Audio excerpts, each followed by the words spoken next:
Lisa, Yes, baby girl. when I grow up, I want to be a woman to society.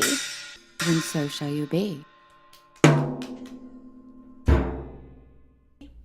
Hey, this is Lisa Landry. Welcome to Women's to Society. I'm sitting down today with Reverend Jeremy Hall. Pleasure to be here. Thanks for having me. I'm glad you're here. And you're the Reverend at the First Cannabis Church of Logic and Reason. That's correct. Tell me about your organization. Sure. Well, what we are is we're a community outreach organization with a specialization in cannabis. We are an agnostic organization, so we actually don't preach any religious theology. We feel that that's a uniquely personal experience. What you believe spiritually is not what the next person will believe and not what the next person will believe. Right on. So we don't like to subscribe to religion, more so philosophy. We like to talk about things that will improve your outlook on life at our sermons. You know, how to let go of issues, how to treat people with respect, how to look at everybody the same, and that you don't have to have religion. We don't have to agree on who we think created the world in order to be good people. I totally believe that's correct. Right. That's great. So what kind of sermons, what kind of things do y'all discuss? So one of the most popular ones that I feel that I've had, we discussed the fact that reality is shaped by your actual dictionary inside of your head. The way that you define words actually defines your reality. When you're young, you define spinach. It's gross, it's icky, it's green, it's something that's not pleasant. But as you get older and you start associating words like healthy, good for you, it changes your outlook on that specific word inside of your head. And so when you associate different words with different things in your head, it kind of changes your whole outlook. So when you think of rich, we talked about, what do you think rich is? Well, it's money, it's power, it's, wealth. And if you were to say, no, rich is family, it's friendship, it's, good deeds, all of a sudden, everybody can be rich. I feel I'm extremely rich. I'm an extremely financially poor individual, by societal standards, I guess. But I am one of the richest individuals. I have great friends, great family. So when teaching people about that, like, hey, you can look at life however you want, and how you define it is your reality. It doesn't matter what anybody else thinks. So those are the things that we talk about. Perspective. Pretty much how you change your perspective. But we really nailed down on that sermon about actual words, because words, if I asked you to describe an idea to me, you would have to use the words inside of your head in order to transfer what you think to what I think. So those words have to mean the same for both of us. So when I tell you things like wealth or power or things like that, they may have different meanings to me. If you were to I'm one of the richest people, well, I don't think so. You can be rich, but some people are so poor the only thing they have is money. Right. So, and bad vibes. Right, and bad toxic vibes. energy. So, right, so, we talk about things like that, or we did do a sermon on perspective, actually, where we talked about, two people can be right and wrong at the same time. I held up a board, and on the front of the board was a little blue circle. It was painted black, and I said, hey, everybody, what's on this board? And they're like, oh, it's blue circle. Well, on my side, it was a red square. And I'm like, well, no, you're wrong. My side is, I see a red square. Wow. Well, we're both right, but we're both wrong at the same time. So it kind of goes back to the idea of religion and spirituality. You can believe that Jesus came down and died for your sins, and that's great. I can believe that we're a product of evolution. Well, there's no way to prove either of those things to be factual. We have, lots of evidence for one or the other, but the reality is we can both believe it, and at the end of the day, as long as we're both being good people, it really doesn't matter. Right, as long as you're walking in light, who cares what the dogma attached is? Yeah. You can think I'm going to hell because I don't believe in God, and that's fine. You're right. But as long as you're, elbow to elbow with me at the soup kitchen, then it really doesn't matter. Right. That's a funny way to put it. But yeah, no, it is. We're all in it together. So we are. So are you actually ordained as a reverend? I am ordained through the Universal Life Church in Seattle. So I am ordained. I'm not Orthodox ordained, so I'm not ordained through any Christian or Judeo-Christian ordination, but I do have an official ordination through the Universal Life Church. And how often do y'all meet as a Right now, as a congregation, we meet about once a month. We do that for a number of reasons. One is because it is really difficult for everybody to get to a specific location. And Sunday mornings are for sleeping in sometimes. It is, and it's also, we don't want to step on the toes of anybody else's religion. Some people do go to church on Sundays, so, we're not trying to replace religion. We want to be, more of an addition to. So we hand out cannabis at our services to anybody who's a medical card holder in Right. Michigan. So for us, being able to have enough product to hand out and things, if we did it every Sunday, it would be a little more taxing on what we're able to do. There's too much green every Oh week man, there. but in the future, the future of cannabis, that won't be an issue. In places like Colorado and California and Washington, where Nevada. they have a surplus, Nevada, Yeah. they, the price has kind of gone down a little bit with legalization. And as soon as it becomes legal and a farmer can grow 100,000 pounds on his field, it'll be much easier to be able to give away, or you know what I'm saying. We do events where we give away, we clean parks, and if you bring bags of trash, we'll give you free cannabis and That's whatnot. fantastic. So, Do right. a lot of people come out for that kind of? Because sometimes people need that kind of incentive. Right, they do. You know? And we don't want you to come out just for the cannabis, but if that's the reason, great. As long as we're doing good in the community. We do it kind of twofold. We do it to help out people because some people just really can't afford it. So this one day might be the thing they look forward to, where they're able to get a hold of something that makes them feel better. Right. And A lot it's of good medical for 'em. patients, all their money's being spent on Right, bills and doctor copays bills. and Yeah. and family. Sometimes you're sick, but you still have a family to provide for. So we do have a good number of people. Generally, for a lot of our outreach events, we have about, I'd say 15, maybe 20 people that, will come out and do an event with us. That's fantastic. So, and we also like to let everybody in the community know that it was cannabis users. So when we clean a park, we have these banners that we put in the ground. Like, that we says, got "Hey, off the couch. this park was cleaned by a cannabis user." So, it doesn't say anything terrible, but That's that way great. people that are coming in know, hey, we're a boon to society. We're good people. And not only are we good people, but we're people that you want to have in your community. We don't want to be shunned. We feed the homeless. We gave 600 loaves of bread to a community food bank. Mm-hmm. And we did that out of the kindness of our heart, but also because we want people to know that we're cannabis users. Our whole organization's perspective is to change people's perspective on cannabis. That's our whole goal, is we want to change how people view us. So you're green and proud. Oh my gosh, absolutely. Absolutely. We also, when we go out, one of our big tenets, I guess you would say, is going to be, we do pay it forward. So when we give out our free cannabis at our sermons or our events or anything we do, we hand out these pay it forward cards. And basically on the back it simply says, hey, something nice was done for you by a cannabis user. Now you have the opportunity to go do something nice for somebody else. And when you do, pass along this card. Oh, that's fantastic. I'm going to put this on the website so Absolutely. people can see it. This will be on lisalander.com so y'all can see. This is a beautiful card. And it's laminated too. So It is. We want it to last as long as possible, because the very first sermon that we talked about the idea of the butterfly effect. This card may sit in somebody's drawer for 5 years, never even touched. And then somebody's going through it and they say, wow, you know what? I should go do something nice for somebody. Yeah. You have no idea just what little tiny act can do. We talked about buying somebody a cup of coffee. You could buy, say, a businessman who's a banker, is a loan officer. You buy him his coffee in the morning. He wasn't having a great day, but you bought his coffee and he's a little bit better. And he goes back and looks at this loan that was it could have gone either way, but because he's feeling good, he's like, you know what? Somebody did something nice for me today. I'm going to approve this person's home loan. And now this single mother gets to live in a better house, go send her child to a better school. He grows up to be a doctor. Might save your life one day. Yeah, we're all totally interconnected. Absolutely. I completely believe that. And so the more ripples you put into a pond, the greater effect you'll have on your community. We don't have the ability to change the world just yet, but you start in your community. All these good deeds start to intersect with each other, and you have no idea the effect. But you put out positive energy, and that's what gets multiplied. I think a lot of us, too, get caught up in the trip of like, well, I keep being nice and nothing good's happening to me. You know what I'm saying? A lot of us lose perspective. They do. To bring that back again, of just how intricate and non-intricate karma actually is. Like, you just don't wait to see it come back to you. You just keep going. And the interesting thing about that is, if you're doing good to get something back, you're not really doing good. Exactly. You're not doing good. It's good for the person that you did it for. You're being manipulative. But you're right. It's not a bank. You're not going to give somebody $10 for gas and somebody's going to give you $10 tomorrow. Exactly. That's not the way that this works. And that's not the way that, if you're trying to emulate people who are doing good because you're like, wow, that person always has these nice things happen to them. They're always so nice to everybody. That's what I would do. And so you go out and you buy somebody groceries, and then the next day you get a flat tire. And you're like, that's the last time I helped somebody buy groceries. Now I got a flat tire. And it's like, you also have no idea. That flat tire could have saved you from an accident 10 minutes from then.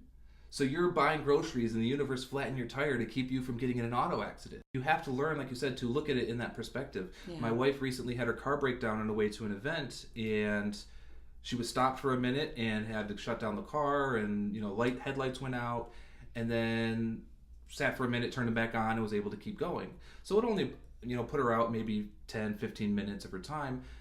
But you could have looked at that as so bad, like, oh, my car's breaking down, this is awful. Or there could have been a deer up the road. Mm-hmm. So you really have to, if you want to be happy, you have to choose to be happy. And you're the only one that can choose to look at that. You can look at everything that happens as a negative, and you can find it. No matter what happens to you, you can find a negative, or you can choose to look at life as a positive and just say, hey, this terrible thing happened to me, but it's the best thing ever. My home was destroyed in 2010 in Tennessee when the big flood hit and net flooded Nashville. We had bought a home. No, don't be sorry. It was one of the greatest things that's ever happened to me because you learned how to swim. No, I at the time I was very upset because I not only lost my house, some other things happened, and it was a pretty terrible time for me at the time. I was like, why is this happening to me? But then this series of events that happened because of this led me to live in Michigan and led me to now owning my home outright, a different home. If that house had never flooded, I would still be plugging away at this mortgage that was taking up almost all of my money, trying to keep my head above water. Literally. But you can look back now. I can look back now and say, ooh, if that hadn't happened, I wouldn't be here. Mm-hmm. And if I'm happy where I'm at now, then everything that happened up to that point had to happen that way. And so you just have to learn to look at life that way so you can learn to just be happy with what you have. Sometimes we need to be thankful for the ruin. Oh my gosh, you really have to be thankful because your life could be worse. One of the things I tell people all the time is that we actually piss in cleaner water than most people on the planet get to drink. Yeah. How can you, just be thankful for the fact that we have access to clean water. We're not going to be killed by a crocodile or anything where we're walking 5 miles to get a clean sip of water. Maybe in Australia. Oh, well, maybe in Australia. Everything wants to kill you in Australia. But I get it. You're right. Especially our culture right now in America seems to be so angry and so knee-jerk reaction and so lacking gratitude. Lacking gratitude is absolutely correct. We have been brainwashed as a society for this drive for more, and if we're not getting more, then we're not successful. If we're not getting more, then we're not rich, or we have all these things, all these billboards, all these TV shows that idolize all these people who are morally bankrupt but have financial wealth. Yeah, I've met a few of them. That's true. But that's who we idolize. I watched a video where they went through and they were asking people, hey, can you identify this politician? Can you identify this famous person in history? Do you know Nikola Tesla? Do you know all of these people who really benefited history? And then at the end they showed a picture of Kim Kardashian. The other people had 1 out of 5 of everybody important in history, but every single person was like, yep, that's Kim Kardashian. Kim Kardashian, Kim Kardashian. To her credit, Kim Kardashian is a lot prettier than Nikola Tesla. This is absolutely true, but you can both know who Kim Kardashian is. I can correctly identify Kim Kardashian, but I can also correctly identify Nikola Tesla. You need to be a little bit more well-rounded. Absolutely, but these are the people that get idolized by our society, that are like, hey, this person is wealthy and this rich and everything else, and that's who all of these young people are told this is the idea of success. Yeah. And yes, she is a successful individual, not taking credit away from that, but that's the top pinnacle that is everybody's going to be fighting for. And if that's your idea and that's the time that you're going to be happy, you're going to spend a lot of your time on this earth unhappy. Mm-hmm. So it's, we try to teach things like this, like how to be happy with what you have, because at that point, if you're happy with what you have and you get more, you're even more happy. Right. So, it's improving your quality of life. I want to back up a second, because I love what you're saying, but I was wondering about, I think people are going to have questions as to how you can give out pot. Sure, absolutely. Because some people don't understand. Well, in Michigan, it is medically legal. So at our services, you are required to have your medical cannabis card for it to be valid. And, we check every single time somebody comes in to make sure we are also following the laws. In Lansing, where our church is located, there's actually other ordinances on the books that allow for personal use by persons over 21 on private property. Really? Yes. Now, technically, we could be giving it out to anybody over 21 if we wanted to. And, so far we haven't been challenged. But we take it a step further to make sure we're also covered by the Medical Marijuana Act in Michigan. So it allows for the transfer between individuals. So, we don't come with pounds or anything like that. Right. Generally, we have, 20 or 30 pre-rolled, cannabis joints. And, we hand them out. We have fellowship ahead of time. We smoke, and then, I'll get up and talk about some things. We'll have some discussions. I think that'd be really interesting to do as a group. I've never done anything like that, but I have experienced, sometimes you have a different relationship with scripture, or just a moment where you just kind of feel something. Absolutely. And I was reading that marijuana use opens your theta waves.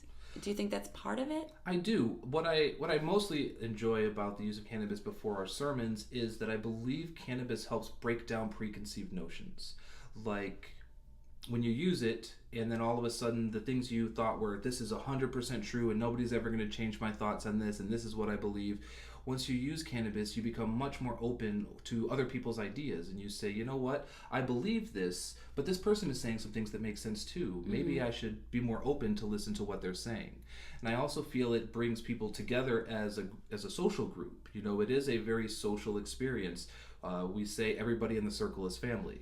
When you're passing your cannabis joint to the next person next to you, you don't care what their bank account is, you don't care what they believe, and you don't care what car they arrived in. You just want to make sure they don't have herpes. But in the sense of breaking down those notions, it helps people, I think, be more receptive to the things that we're talking about. Yeah. Open, absolutely.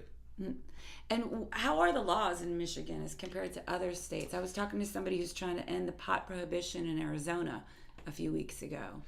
To be honest, I think Michigan has probably one of the most liberal cannabis laws outside of the fully recreational states, of course. We are allowed to keep, 12 plants, which is one of the, highest in the country. And it's been very interesting because instead of the law being the law and everybody following it the same, it has been left up to the interpretation by the attorneys, or what I'm saying, the people who are signing the warrants. In Lansing, we have almost 80 dispensaries available for people to take their cards to. That's a lot of dispensaries. It's a lot. For a city that size. It is. But they all stay profitable. They all stay in business. So obviously the demand is there to keep everybody with the cannabis that they need. That's more than Walgreens. That's like more locations. Oh gosh, no. There's a lot more pharmacies. And that's one of the things we talk about because they're trying to limit the number in Lansing. And we're like... Really? Yeah, so we've been fighting that a lot in the actual city. But you have just a few hours north in Gaylord, the prosecuting attorney says, no, in the law, the word dispensary is never there, so we're not going to allow them at all. And if you set one up, we're going to raid you. One of the big activists, Chad Morrow, runs Cloud 45. They've been raided like 4 or 5 times. They just come in and arrest everybody, and just a few hours away in the same state, they're allowed to thrive and flourish. Crime isn't going up, nobody's being murdered, the walls aren't crumbling, and so really it's kind of been this gray area of operation where it's been left up to the prosecuting attorney to decide who gets to enforce this part or who doesn't enforce that part. Basically, there is one attorney who gets to decide whether or not a dispensary is going to be raided? Absolutely. Well, the prosecuting attorney for the city. So if the prosecuting attorney for Gaylord says dispensaries are illegal, then the police have to follow his word, and so he gets to sign the warrants, for who's going to go off and get raided. And where in Lansing, they say, you know what, as long as this is, working and, nobody's being, it's not bringing detriment to the city, then why not let the people have what they want? Yeah, if you're compliant with the law, who cares? Well, see, the law is written in such a way that it doesn't specifically spell out dispensaries in Michigan. It does not. But what are they called? It's not called anything. There's no provision one way or the other in the legalization. It provides for people to be caregivers for an individual, so you can either grow your own 12 plants or you can give somebody who's legal permission to grow your 12 plants. That's the way the law is written. There's nothing else kind of in there for these dispensaries. If somebody doesn't know how to grow their own and doesn't know anybody that can grow for them, where do they get their medicine? This is a doctor-prescribed medication. Where would they go? So, out of necessity, these dispensaries have come along, and it works. These people really, don't get me wrong, there are good dispensaries and bad dispensaries, just like anything else. And so I'm not completely against regulation. I think regulation is a good thing. You want people to have clean medicine. You want people to have safe medicine. You want people to get fair prices. You want your strains tested. You do, absolutely. And so I really believe that that type of regulation is necessary just for the protection of the end patient, but not over-regulation. You know what I'm saying? They're not... At one point, I think the Lansing City Council is trying to limit the number to 15. Lansing has a lot of people in it. Yeah. Not only a lot of people in Lansing, but a lot of the surrounding communities have opted to not allow dispensaries. So they get a lot of people that come from the surrounding area to Lansing to come and try to procure their medicine. And some people really need this. People who have epilepsy. I mean, everybody obviously needs it, but some more than others, and they really need to have access to it. Yeah, it's a literal seizure. Absolutely, stopping seizures.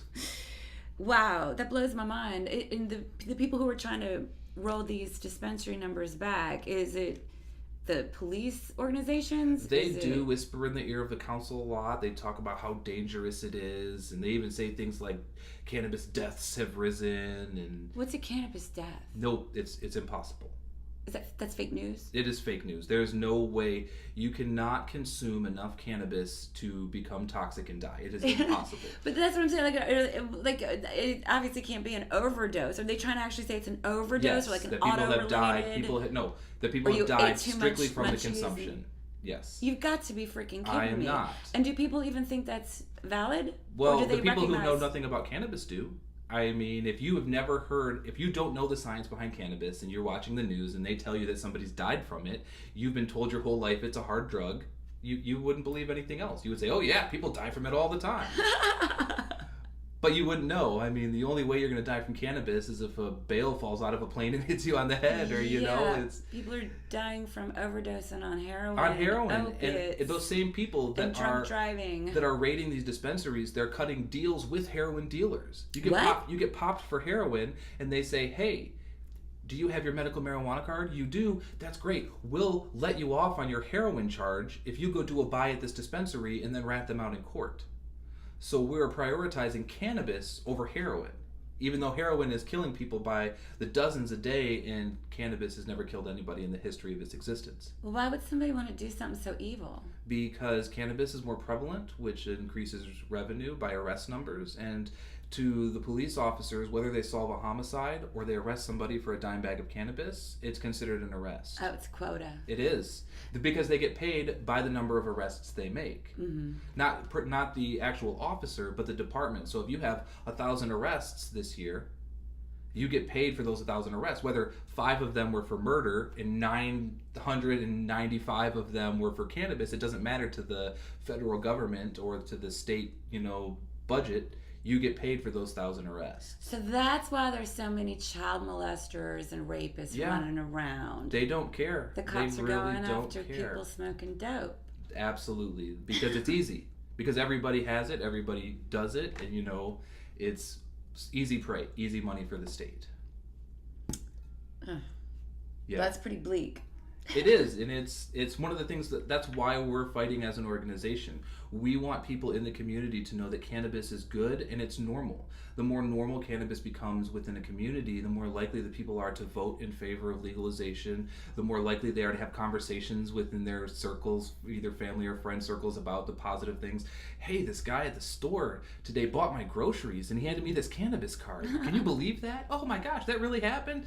And all of a sudden you've had a positive conversation with people, and then that ripples out in society as well. So when they go to vote, they're like, man, I really wasn't big on cannabis, but these people have been pretty good. I'm going to go ahead and vote yes. And do you find that more people are coming around? I do. I see every day more and more people that positive mention of cannabis. It is interesting to follow on social media. I follow a lot of actual police Facebook pages, and they post these pictures of their cannabis busts, and they show, we got 2 ounces off the street and all this wax.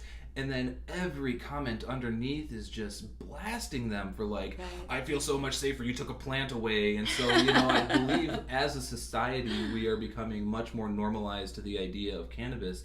And especially with, now that it's out of the bag and we have a lot more scientific understanding of the plant, people are able to see that. You could tell me cannabis is bad, but kids these days, they're going to Google it. They're going to be like, oh, it's bad, is it? Click, Really? click, click, click, click. It's click. helping this guy with Parkinson's. Right, absolutely. Could point me to, and that's what I asked the city council. I'm like, can you please show me the scientific evidence you're using to talk about cannabis in a negative way?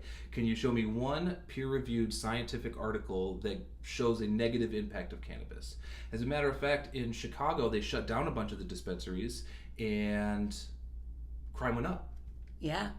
You got to go on the black market. Right, now you got to go black now you're market. Paying cartels. Now the gangs have access to more money coming in, and now it's a turf war again because you want to get rid of the violence around cannabis, make it legal. Yeah. There's no more issues.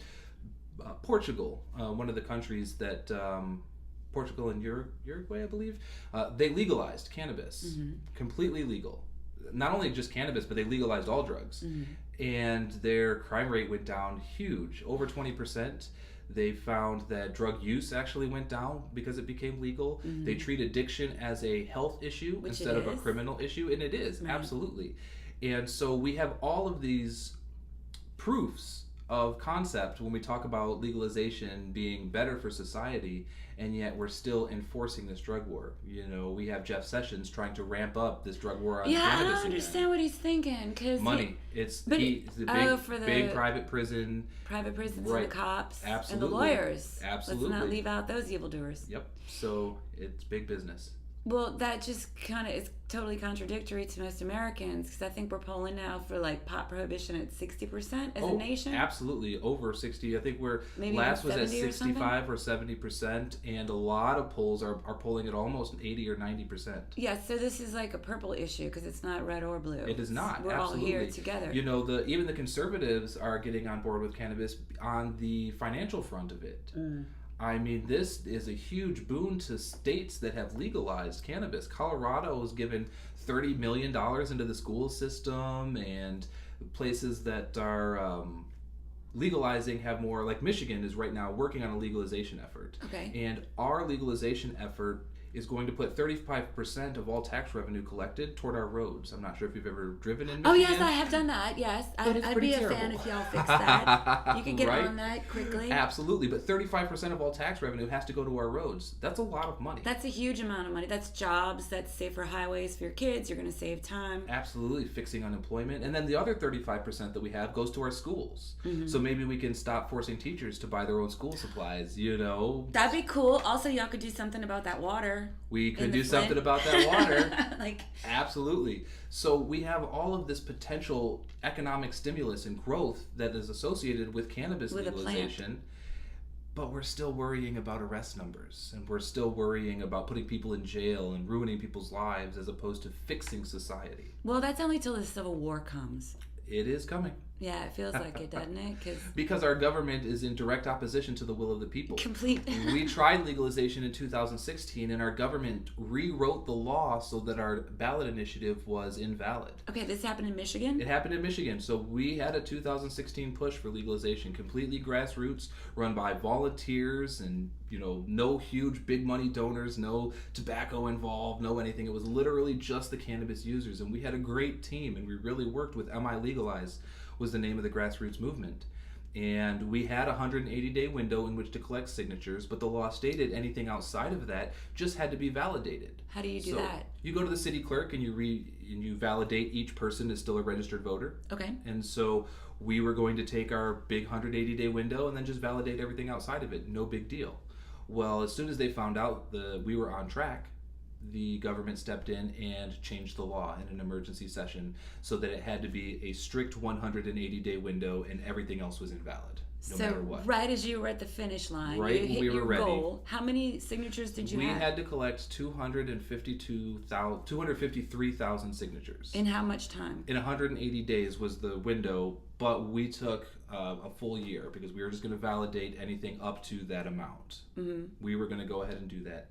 And technically, in this push, we got over 300,000 signatures. Whoa! So you went over. Way over. Just so that we could make sure that there was no issues. Right. So. And this is just volunteers, absolutely. Door to door, I was the Jackson County coordinator. I ran Jackson County. Every county had a coordinator. You ran events. take time off work to go run this event, take time off work to go do Leave this, grandma in the hospital. get rid of weekends. I spent the entire time, no weekends to myself, no, all my PTO I took from work went to this movement. Like, people really gave their all. And it was a little disheartening to see, like, this is the will of the people. Pounced. This is the will of the people, and our government they're our servants. They are here to serve what we want to do, not to sabotage what we're doing. That's the exact opposite of government. So I absolutely believe that there is going to have to be some sort of paradigm shift, and I certainly hope for a peaceful revolution. Me too. But when you remove the opportunity for a peaceful revolution, violent revolution is the only option left. And I'm not advocating violence by any means, but when you back somebody into a corner, you give people no choice. Yeah. And so I'd much rather that everybody just smoke some cannabis, get along, Chill. legalize it, and, move on to dealing with real issues. Well, yeah, because we're all, not all, but it's, the things we're picking and choosing to fight right now are not, I think, where our focus should be. They're distractions. Yeah. Our society is being manipulated, and it's sad. Yeah. But they are being manipulated to bicker within themselves while our government continues to police for profit and prison for profit. And, we have prisons that are demanding more prisoners. Yeah. They're demanding that you arrest and put more people in prison. Because they have to hit their quota and make money. They have to hit their corporations. quotas. They do. How is that? America has the largest prison population of any country in the world. That's ridiculous. Yeah. And a lot of them are in there for very non-violent offenses. Smoking pot. Smoking a plant. We're talking about a plant here. Yeah. A plant that doesn't hurt anybody. It's been proven to be an exit drug, not a gateway drug. The idea of pot being a gateway drug to other drugs. Now, I think we're finding that it's actually something that we can get away from opiate use. People are using marijuana to do that, to stop drinking. I was reading that 1 in 8 Americans is an alcoholic at this point. 1 in 8 of us has a drinking problem. So we should probably all be smoking more marijuana. Absolutely. What I find, or what they've found, is that cannabis, instead of being a gateway drug, as we've been told our whole lives, it is actually now being reclassified as an exit drug. It is something that you can do to get off of painkillers. They are doing more studies, and they're finding that like upwards of 80% of people, when given the option between opiates and cannabis, choose cannabis. Cannabis isn't going to destroy your liver. It's not going to become addictive. You're not going to have these cravings. You're not going to be selling your car to get more. Right. It's actually taking you away. It transitions people from alcoholism, from opiate addiction, from heroin addiction. You're able to replace this. You're still getting the high that you associate with this addiction, which is what your body is craving, but this new high is non-damaging to your body. Non-violent. Right, absolutely. It is definitely, it helps move you away from this. And then if you want, you can transition off of cannabis, and you're not going to have withdrawals. You're not going to have stomach cramps and headaches and all these terrible things that are happening. So you use it as an intermediary. Right. And it's even, and the stigma is still being pressed, like I told, in the city of Lansing, they are trying to keep cannabis dispensaries away from drug rehabs. That's one of the things they're limiting where they can be placed by keeping it away from drug rehabs. And I don't understand this, because it's helping. It would be something that helps. That's Antichrist behavior. Oh. It's just bad. It is bad. So it is definitely something that as more people use it, and as more people come to understand it, as it becomes more widely legalized, you're going to find that it has a reduction. Actually, what they have found in the studies, that states that legalize have a 25% reduction in opiate deaths. 25%. That's a huge number. It's not 5%. And those are people. These are lives. We lose sight of the fact, like, we read these stats and it's like, yeah, it's just numbers. But no, these are human beings. Human beings. Changing a law is not only going to stop putting people in jail, but it's going to save lives. Why are we so against saving lives in our generation? I don't understand. I don't understand. And we have the facts to prove it. It's not like it's some crazy person standing out chanting outside of a courthouse. No, these are hard facts. These are things that anybody can go and verify. They can go look at Colorado and they can say, this is how many deaths happened before it was legalized. This is reported by the medical industry. And then this is how many deaths are reported for opiates now. You can see it right now. You don't even have to take my word for it. Go look it up. Go online yourself. Everybody stop masturbating so much with the internet and do some good work. A lot of people would much rather smoke instead of drink. Smoking pot. But because it's illegal, a lot of people turn to alcohol instead of pot because either their job doesn't allow it, or they're worried about going to jail or ruining their lives, or the stigma. Yeah, that's a drug. I'm going to drink half this bottle of Jack Daniels. A friend whose wife is dying of cancer. And cannabis oil is has proven to be extremely beneficial to people with cancer. Now, it's not touted as a miracle cure-all, but I personally know people who have used cannabis oil to cure their cancer. There's stuff out there online. Absolutely. Well, I mean, I know you can't believe everything you believe online. No, but I know them personally. Yeah. We go to a patient support group, and they have brought their doctor records. So, like, here's my X-ray, here's my cancer, here's my X-ray now, no cancer. Didn't do chemo, I didn't. So, I mean, I've personally seen it, and because of the stigma, she refuses. She says, I don't want my family to think I'm a drug user. I don't want my church members to think I'm some druggie.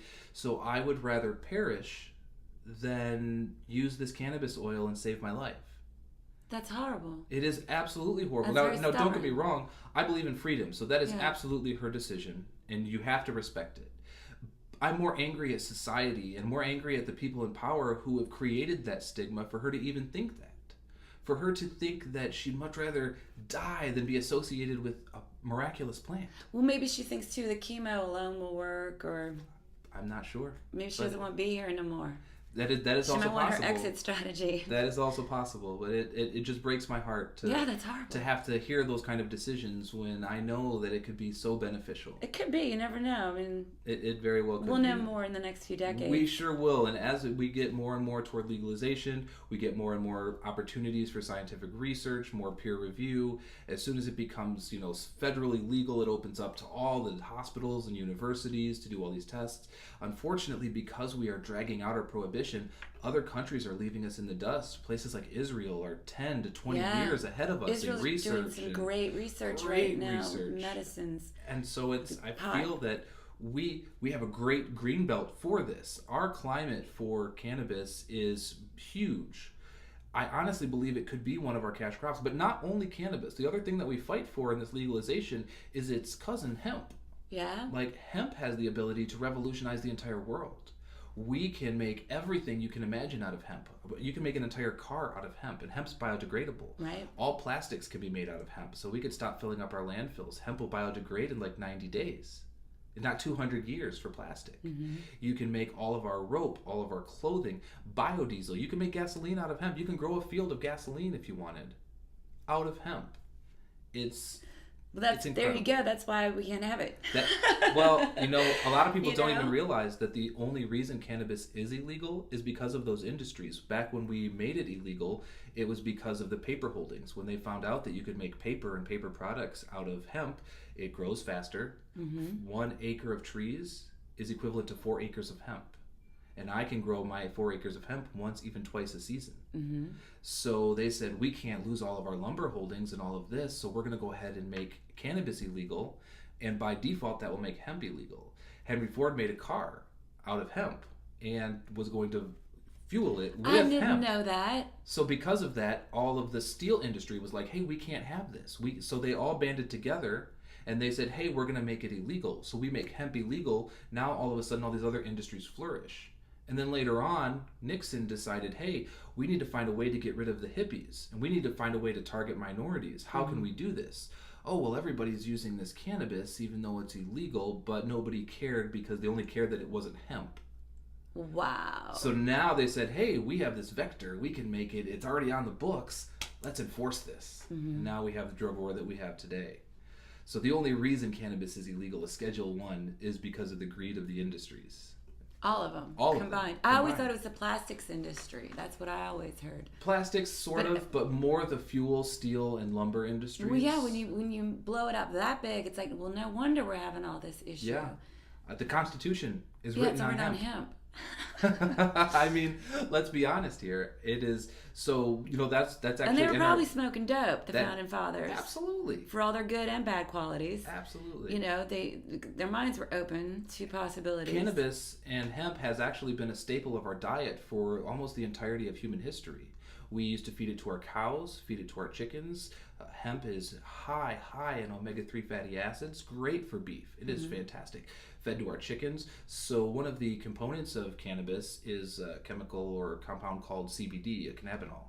And this product was actually transferred from the plant into our diet through beef and through eggs and through chicken. And so we as a society were eating it all the time. Wow, maybe that's why we weren't so cancer stricken. That is exactly why we weren't so cancer. Our entire body, we have an entire system designed for this specific compound, the endocannabinoid system.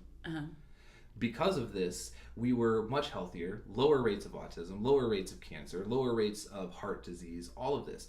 And if you look Diabetes. at the timeline of when, yeah, absolutely. Probably.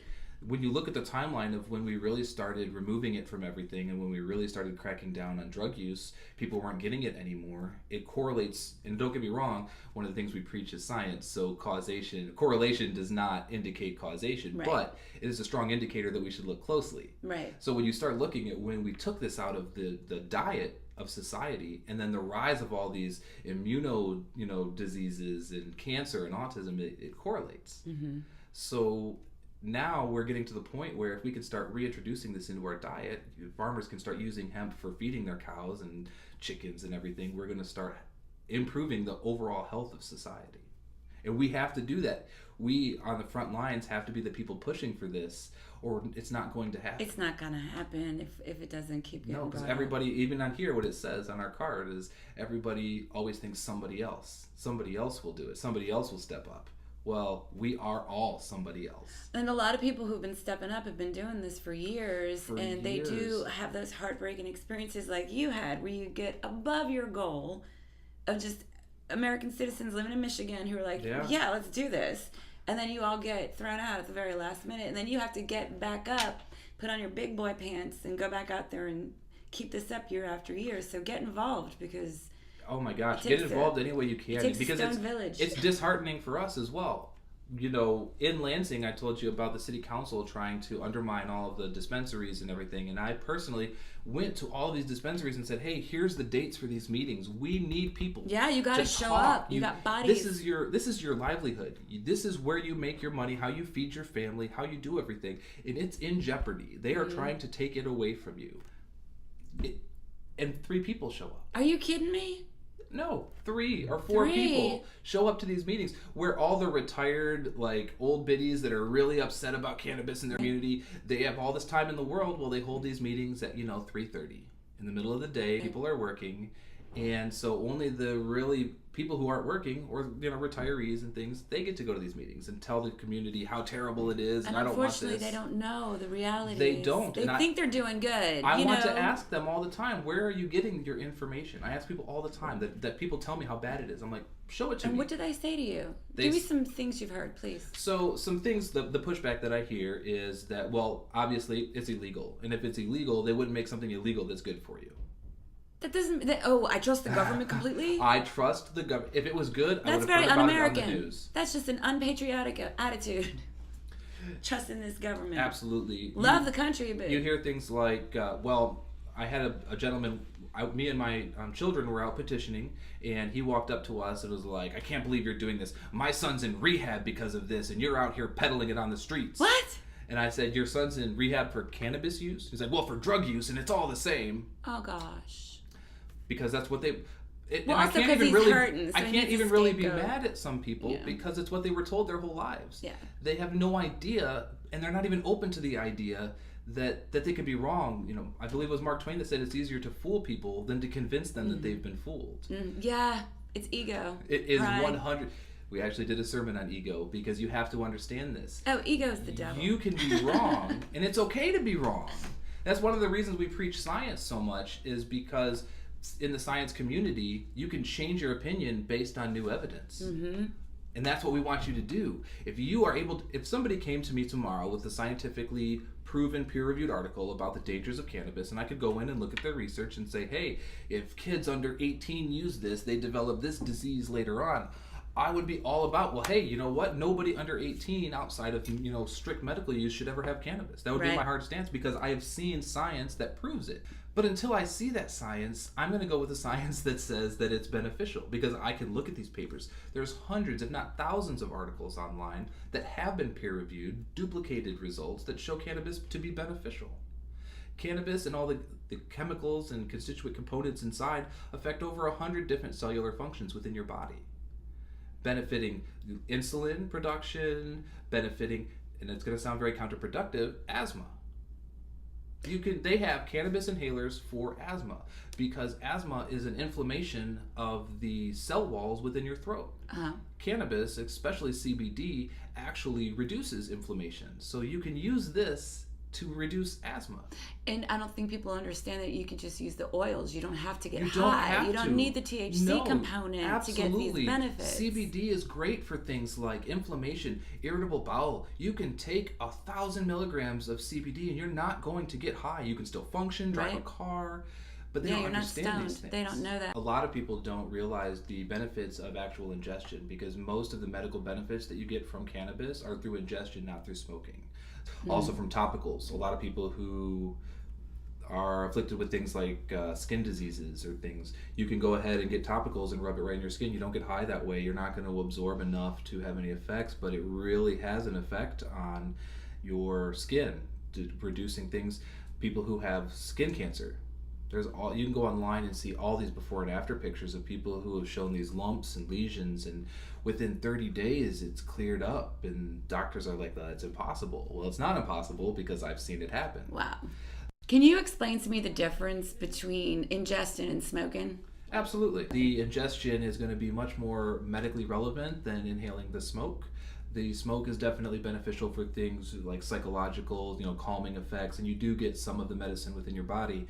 But when you smoke it, it is ingested, or it is introduced as THC delta 9, and your body metabolizes that very quickly. So you are done with the medicinal benefits 30 to 45 minutes after you smoked. It's still in your body, and you still feel the effects of being high, but it is not affecting your cellular functions. When you ingest cannabis, you can ingest a larger amount of the chemical. You get more in your body, and it's changed into THC delta 11 by your liver. And that is metabolized much more slowly within your body. That means it's there longer to have a greater effect on a different number of systems within your body. So the effects are going to be much more prolonged. You're going to get a much better effect on your body.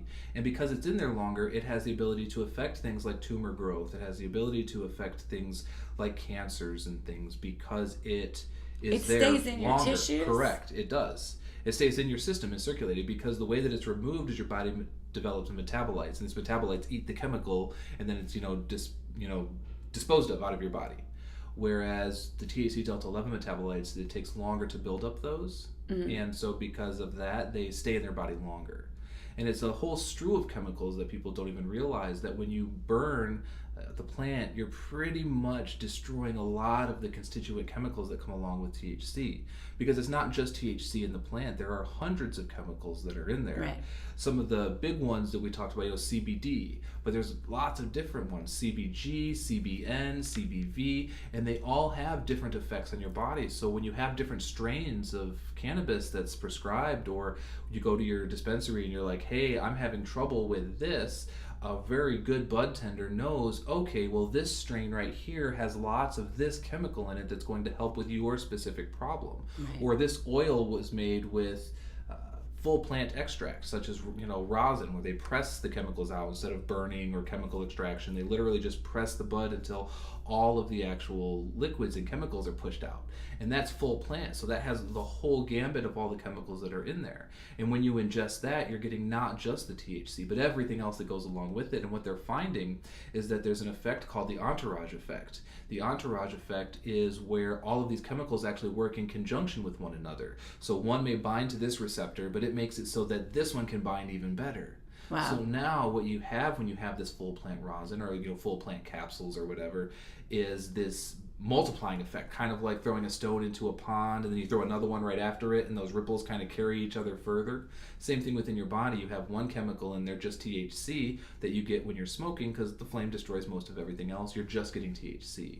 ingesting, you get that wide variety of chemicals in your body, and they all work together with each other. And so that's why it's very important for ingestion. The most medicinal benefit you're going to get is through ingestion, either through a medible or capsules or a wax or just something that you can put into your body that's going to stay there longer.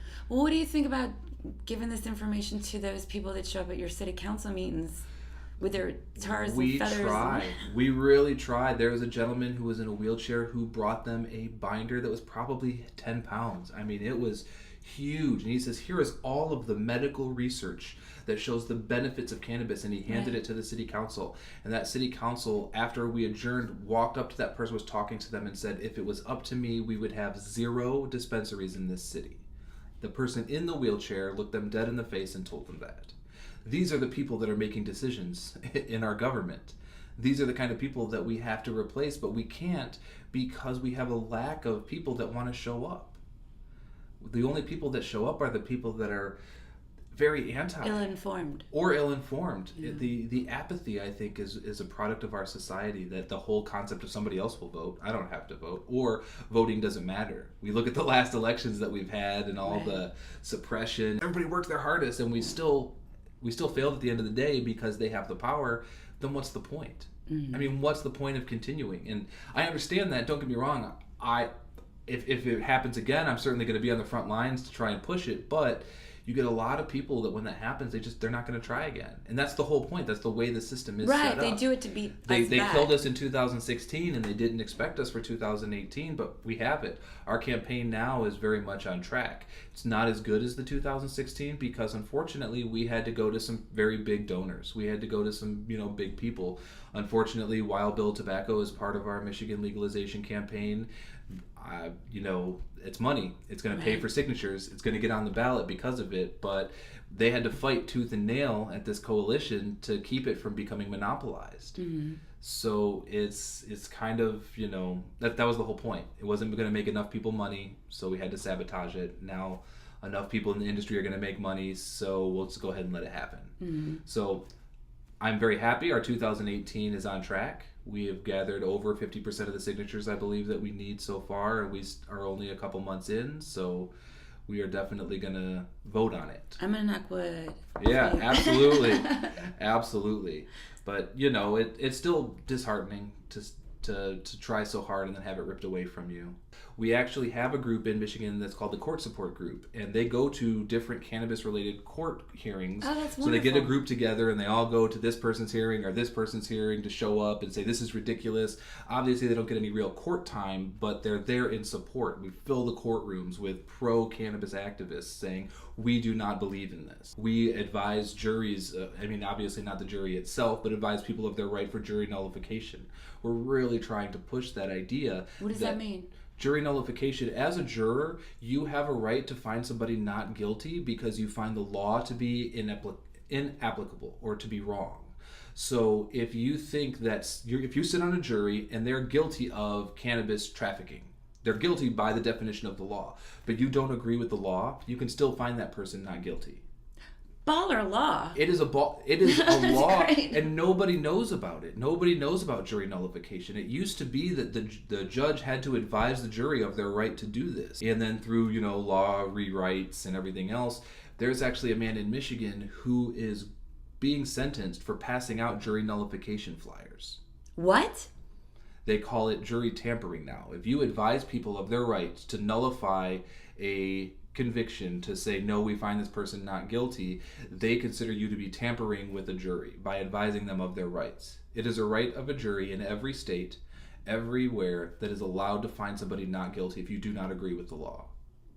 And this person's going to go to prison for possibly spend jail time because he handed out flyers in the right way at a public place at the courthouse where he's allowed to pass out literature. Didn't say anything terrible, just, hey, you have the right to find somebody not guilty if you don't agree with the law. That is your right.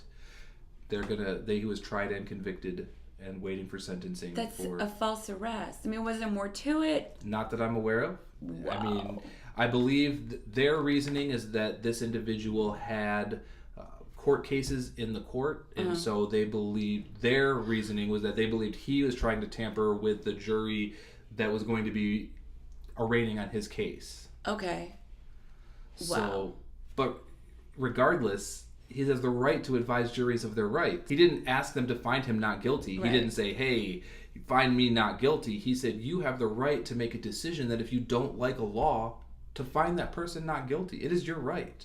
You don't believe in cannabis prohibition? You can sit there, even if everybody else says guilty, and say, not guilty.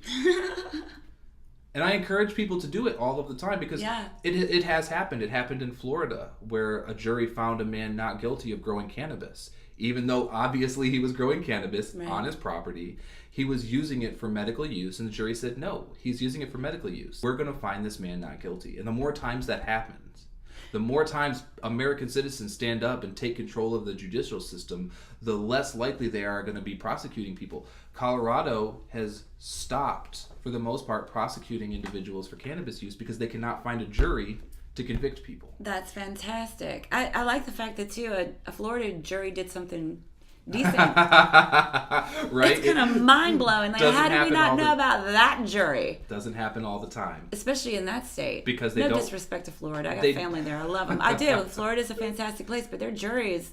Whoa. Even in Michigan, we have an activist right now who is just convicted of trafficking because he had a dispensary, even though, we have lots of dispensaries. Mm-hmm. He was unfortunate to live in a city where the prosecuting attorney wants to be terrible against cannabis users, and so took him to jail, and unfortunately, the jury did find him guilty. So, what do you do? Right. It's going to take everybody standing up for their beliefs, standing up for their rights, and saying, no, I'm not. If you have jury duty and you're in a cannabis case, you can say not guilty. It doesn't matter. And you can stick to your guns, and they'll either drop it or have to retry it. I mean, that's just the way that this goes. And the more people who know about it, the more times it happens, the less time prosecutors are going to waste on trying to go after people for cannabis offenses. So we all need to know that. You do. And we all need to show up for jury duty and not get Absolutely. out of it. Well, I mean, I've been guilty of it as well. When I get my jury duty thing and I write on there, I believe in jury nullification, and I send it in. I have yet to be called for jury duty. And they're like, hasta la bye-bye. All right, so Reverend Jeremy Hall, how can people get involved in Michigan? Sure. Well, right now we run mostly through social media, through our Facebook page. You can either do a direct search for First Cannabis Church of Logic and Reason, or a direct is, Facebook, FCCOLAR, just the abbreviation of our title. We are in the process of currently working on an updated website, so we don't have an actual website for people to go to at the moment, but we do have cannabisismyreligion.org is the website that we're working with right now. An excellent religion. Absolutely. Right now you can also get involved in the legalization effort through milegalize.com. If you're looking to circulate petitions, we are still doing that in every county in Michigan. The only thing is you have to be a registered voter. So if you're over 18 and you're a registered voter, you can help collect signatures to end cannabis prohibition. We do one community outreach event a month, whether it's cleaning parks, or we have a community garden at our church that we work with. We give away the food pantries, anything like that we're doing. End of the year, we have Cannabis Saves Christmas, where we collect toys throughout the year, and then at Christmas time, we just give them for free to the people in need in the community. So we're always taking new toy donations. Things like that. Just anything you can possibly think of. We try to do back to school backpacks for people who are in need. Just either contact us through our social media page, or you can contact me directly through our number, the 517-200-8323. We're always happy to answer any questions, field any calls, anything like that. We love the outreach, and the more people who know about us, the more people who get involved, the more ripples we make within the community, and the larger our area of effect is. Well, that's fantastic. First Cannabis Church of Logic and Reason. And I would think too, when Senator Kid Rock is elected in your state, he will be an ally. I hope so. We have had some pretty big names help us out. There was a Snoop Dogg benefit at the Herbal Center, and all of the toys that were donated for that event were given to our church for our Cannabis Saves Christmas event. Oh, that's awesome. We've got to meet some pretty interesting people. There's Ross Eibel. He's the gentleman who carried his house all the way across the state to Washington, D.C. He was a member, or not a member, but he actually attended one of our services and made a special trip all the way up into Michigan, which is way out of the way when you're carrying your house. Yeah. So it's been pretty interesting. We have, done a lot of radio news and, newspaper. We'll put some links up on the website so people can check y'all Yeah, out too. it would be great. We're a loose community right now, so we don't have, as far as official membership is concerned, everybody's a member as far as we're concerned. So we do mail out our pay it forward cards to anybody who's interested. We've had them circulate all over. I got email from some soldiers in Iraq, or not Iraq, I apologize, in Afghanistan. Somebody had sent them a care package, and it was one of our cards. So rad. So they're circulating out there. You can find us at any of the cannabis events in Michigan, generally the Cannabis Cup. High Times is usually gracious enough to actually sponsor our booths because they cost $4,000. Mm-hmm. So, they have a nonprofit section where they allow cannabis nonprofits to go, so you can find us there. We do t-shirts and things as well to kind of raise money that and everything we've ever raised and more goes back into the community. So, well, that's just wonderful. I'm so glad you came. Absolutely, and I'm so glad that you had me. Thrilled for what you're doing, and I just want to say thank you. And thanks for being here too. No problem. I appreciate what you're doing and reaching out and, getting the word out to the masses. Let's go smoke a joint. Oh my gosh, yes. I'd like to thank Crackers Comedy Club, Broad Ripple, Indiana, for letting me have Reverend Jeremy Hall come by and sit down with me today. And that joke about marijuana smoking, it's just a joke because this is Indiana. And I'm not just saying that because I'm holding. Thanks again for listening, everybody. I hope you will sign up on my email list at my website, lisalandry.com. You can get a free download from my comedy album. Stay in touch with me on social media. And remember to stay hydrated and healthy. Thanks again to Crackers Comedy Club. Ruth Ann, special shout out. All the staff there. Thanks for making this possible. Love y'all.